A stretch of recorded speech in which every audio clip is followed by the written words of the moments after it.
La ligne éditoriale de Quétart Éditions est vraiment très simple.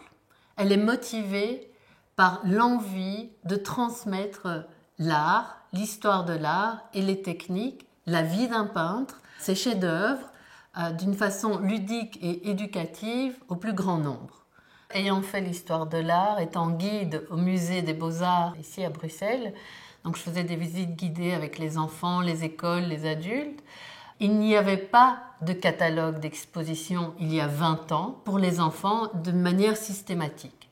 Et donc j'ai vraiment voulu proposer de remplir ce manque dans les musées en créant des livres très didactiques avec des jeux qui permettaient aux enfants, mais pas seulement aux enfants, aux parents, aux grands-parents et aux enseignants aussi, qui sont vraiment contents d'avoir un résumé, une bonne synthèse des idées d'atelier pour les classes. Alors ça, c'est le premier livre que j'ai fait en 2000. Il paraît un petit look vintage, mais il est toujours d'actualité puisque c'est de l'art contemporain. Un an plus tard, j'ai décidé de créer une collection. Donc j'ai créé cette collection Happy Museum. Au-delà des collections d'art pour les musées, nous avons voulu élargir le public aux plus petits. Alors on a des éditeurs qu'on a rencontrés à la foire de Bologne et deux illustrateurs italiens sont venus montrer leurs dessins. Et donc je me suis dit, mais ça, il y a quelque chose qui peut rendre accessible l'art, mais par l'illustration.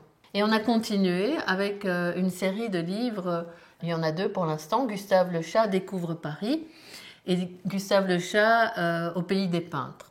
Et puis nous avons un grand illustrateur qui est Thierry Bosquet, qui nous a fait vraiment le grand honneur d'illustrer les fables de La Fontaine. Et ici, c'est un livre Le Porello. Et nous avons fait un livre audio avec un QR code, avec Jacqueline Beer, Charlie Dupont, Tania Gabarski, Astrid Wetnal, Ségolène van der Straat, et j'en passe. La cigale et la fourmi. La cigale, ayant chanté tout l'été, se trouva fort dépourvue quand la bise fut venue. En 2021, on a aussi une surprise très importante qui me tient vraiment spécialement à cœur. C'est une nouvelle collection sur l'écologie qui s'appelle « Un livre, un arbre planté », ce qui permettra qu'à chaque vente de livre, de planter un arbre. Et on va commencer par Amazonie et Antarctique et on espère faire l'Afrique, l'Australie, etc.